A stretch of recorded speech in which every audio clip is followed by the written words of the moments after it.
प्रिय छात्रों, सुप्रभातम। कक्षा 8 विषय हिंदी पाठ 3।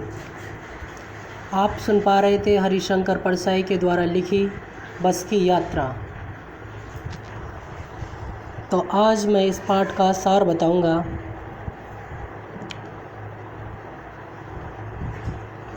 इस पाठ में यात्रा का वृत्तांत है जो कि व्यंग्यात्मक शैली में लिखा गया है। इस पाठ के माध्यम से बताया गया है कि प्राइवेट बस कंपनी के मालिक खटारा बसों से कैसे मुनाफा कमाते हैं और आम आदमी की जान जोखिम में डालकर उनके साथ खिलवाड़ करते हैं। तो आइए चलते हैं पाठ की तरफ। लेखक और उसके 4 साथियों को जबलपुर जाने वाली ट्रेन पकड़नी थी। उन्होंने बस से पन्ना से सतना जाने का कार्यक्रम बनाया। वे सुबह पहुंचना चाहते थे। उनमें से 2 को सुबह काम पर भी पहुंचना था। कुछ समझदार लोगों ने इस बस से यात्रा ना करने की सलाह दी थी, लेकिन लेखक ने देखा कि बस बिल्कुल टूटी फूटी है तथा जर्जर हो रखी है। इसकी जो दशा है ऐसी मालूम हो रही है वह वृद्धा की तरह सैकड़ों साल पुरानी लग रही है। उसे देखकर मन में यही संशय उत्पन्न हो रहा था कि ये चलेगी या नहीं। वास्तव में वह बस तो पूजा के योग्य थी, फिर भी उस पर सवारी कैसे की जाए। उसी बस में कंपनी के एक हिस्सेदार भी यात्रा कर रहे थे। उनका कहना था कि बस एकदम ठीक है और अच्छी तरह चलेगी। बस की दशा देखकर लेखक और उसके साथी उससे जाने का निश्चय नहीं कर पा रहे थे। उसी में उनका एक साथी डॉक्टर ने अपने अनुभव याद दिलाते हुए कहा कि यह बस नई नवेली बसों से भी ज़्यादा विश्वसनीय है। लेखक अपने साथियों के साथ बस में बैठ गया।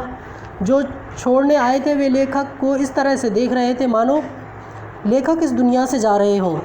उनकी आंखों में ऐसा भाव था जैसा वे कह रहे हों कि जो इस दुनिया में आया तो उसे जाने का कोई ना कोई बहाना चाहिए ही। अब आगे।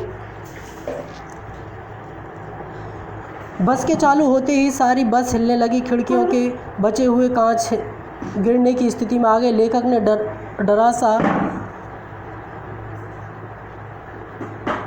रहा था और कांच गिरकर उसको घायल ना कर दें ऐसा उसके मन में लग रहा था। सारी बस ही इंजन है ऐसा मालूम हो रहा था। बस के इंजन के कारण बस सारी हिल रही थी। बस को चलता हुआ देख कर उसे गांधी जी के असहयोग आंदोलन की बात याद आ गई लेखक को। जिस तरह अंग्रेज़ों की गलत नीतियों का कोई देशवासी सहयोग नहीं कर रहा था, उसी प्रकार बस के अन्य भाग भी उसका सहयोग नहीं कर रहे थे। उसकी हिलती बॉडी देखकर लेखक को लग रहा था कि बॉडी बस को छोड़कर भागी जा रही है। 8-10 मील चलने पर ऐसा लगने लगा कि लेखक टूटी सीटों के बीच कहीं अटका है। चलती बस अचानक रुक गई। लेखक को पता चला कि पेट्रोल की टंकी में छेद हो गया है। ड्राइवर ने पेट्रोल बाल्टी में निकाल लिया और अपनी बगल में रखकर नली से इंजन में भेजने लगा।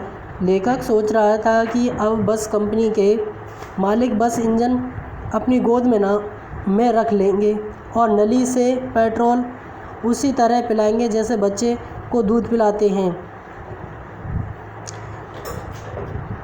बस की चाल कम हो रही थी। लेखक का बस पर रहा सहा भरोसा भी उठ गया। उसे डर लग रहा था कि कहीं बस का स्टीयरिंग ना टूट जाए, उसका ब्रेक फेल ना हो जाए। उसे हरे भरे पेड़ अपने दुश्मन से लग रहे थे क्योंकि उससे बस का टकराने का खतरा लग रहा था। सड़क के किनारे झील को देखकर सोचने लगता है कि कहीं बस इसमें ना गिर जाए। इसी बीच बस पुनः रुक गई। ड्राइवर के प्रयासों के बाद भी बस न चली। कंपनी के हिस्सेदार बस को फर्स्ट क्लास की बताते हुए इसे संयोग मात्र बता रहे थे। मध्यम चांदनी में बस ऐसी लग रही थी जैसे कोई बुढ़िया थक कर बैठ गई हो। उसे डर लग रहा था कि इतने लोगों के बैठने से इसका प्राणांत ही ना हो जाए और उन सबको उनकी अंत्येष्टि ना करनी पड़ जाए। कंपनी के हिस्सेदार ने बस के इंजन को खोलकर कुछ ठीक किया। बस तो चल पड़ी, पर उसकी रफ्तार अब और भी कम हो गई। बस की हेडलाइट की रोशनी भी कम होती जा रही थी। वह बहुत धीरे धीरे चल रही थी। अन्य गाड़ियों के आते जाते वह किनारे खड़ी हो जाती थी।